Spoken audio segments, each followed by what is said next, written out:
जी अस्सलाम वालेकुम। हम देखते हैं कि सबसे ज़्यादा क्वेश्चंस मुझे बहुत ज़्यादा आते हैं कि फ्रीलांसर और इन्वेस्टर के दरमियान जो पार्टनरशिप है उसका सबसे अच्छा रूल क्या होना चाहिए। बहुत सारे क्वेश्चंस ही आते हैं। इन्वेस्टर मुझे हायर करना चाहता है और मेरी ये डिमांड है। तो अगर आप किसी के साथ पार्टनरशिप कर रहे हैं तो पार्टनरशिप के लिए सबसे पहले इन चीज़ों को आपके जहन में ज़रूर होना चाहिए। जब भी आप किसी के साथ पार्टनरशिप करें सबसे पहले तो आपको ये इंपॉर्टेंट जानना होगा कि एंट्री पॉइंट और एग्जिट पॉइंट्स क्या है। मीन्स कि जब मैंने किसी के साथ पार्टनरशिप करनी है या कोई इन्वेस्टर मुझे हायर कर रहा है, मैं सारा काम कर रहा हूँ अगर, तो सबसे पहले एंट्री पॉइंट क्या है और एग्जिट पॉइंट क्या है। उसके बाद दूसरी ये चीज़ कि जी अगर अमेरिका में काम कर रहे हैं कंपनी किसके नाम पर होगी। कंपनी मेरे नाम पर होगी, हम दोनों के नाम पर होगी। अगर हम पार्टनर बन रहे हैं अब शेयर होल्डिंग कितनी होगी। तीसरी बड़ी चीज़ के प्रॉफिट मार्जिन कितने होंगे, कितना प्रॉफिट होगा, उनका कितना होगा, मेरा कितना होगा। कैश हम क्या पहले दिन से निकालना शुरू करेंगे या हम 6 महीने तक मजीद री इन्वेस्ट करते रहेंगे। चौथी बड़ी चीज़ काम कौन करेगा। बेसिकली कि मैं काम कर रहा हूँ कि वो कर रहे हैं, वो साइलेंट पार्टनर है कि मैं साइलेंट पार्टनर हूँ। तो ये बहुत जानना जरूरी है। पांचवी बड़ी चीज़ बहुत ही ज़्यादा इंपॉर्टेंट है कि रिस्पॉन्सिबिलिटीज़ क्या है। डिफाइन रिस्पॉन्सिबिलिटीज़, गोल कि मैं क्या कर रहा हूँ और वो क्या कर रहे हैं। क्या वो साइलेंट है या वो भी साथ साथ एक्टिवली इन्वॉल्व होंगे। क्या सारे डिसीजंस मेरे ही होंगे, क्या उनके डिसीजंस भी साथ साथ होंगे। तो ये बहुत ज़रूरी है हमें जानना। छठी बड़ी चीज़ कि पैसे कहाँ आएंगे।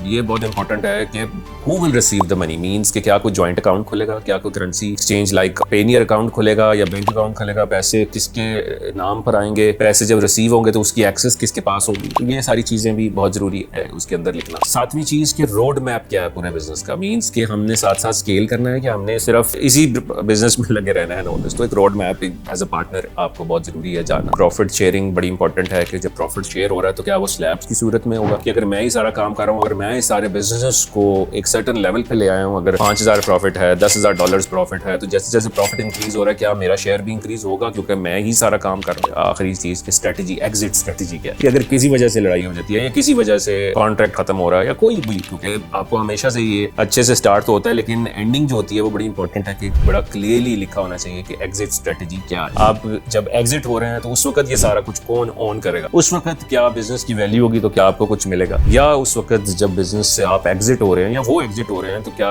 मुझे कोई दूसरा शेयर होल्डर फाइंड करना है in order to get my money, या बस I just be exiting that's it. ये बहुत चीजें मैं समझता हूँ कि अगर आप इसको कॉन्ट्रैक्ट में शामिल करें। और बहुत सारी चीजें, डिस्प्यूट हो गया तो आपने ऑब्वियसली थर्ड पार्टी कौन होगा जो किस चीज का फैसला करेगा, ये भी जरूरी है डालना कि डिस्प्यूट हैंडलिंग कैसे होगी। अक्सर मैं देखता हूँ कि जब लड़ाई होती है तो आपस में आकर सोशल मीडिया पे लिख रहे होते हैं इसने मुझे लूट लिया, इसने मुझे ये कर लिया, वो कर लिया। तो डिस्प्यूट मैनेजमेंट भी डिफाइन कीजिए कि किसी वजह से कोई डिस्प्यूट आता है तो वो क्या किस तरह से मैनेज होगा। बट ये ऑब्वियसली आप सब ने इसको एक पेपर की शक्ल में लिखना है, कॉन्ट्रैक्ट की शक्ल में लिखना है। एआई बहुत सारे अच्छे ऐसे कॉन्ट्रैक्ट बना देती है। अगर आप उसको ये 10-12 चीजें दे दें, एआई टूल्स के थ्रू आप एक बड़ा सोफिस्टिकेटेड कॉन्ट्रैक्ट भी लिख सकते हैं और उसको एक रिटर्न फॉर्म की सूरत में करें। तो प्लीज इसको जरूर इंप्लीमेंट कीजिए जब भी आप किसी फ्रीलांसर को हायर करते हैं या फ्रीलांसर किसी के साथ अटैच्ड होता है एज अ पार्टनर या इन्वेस्टर के साथ।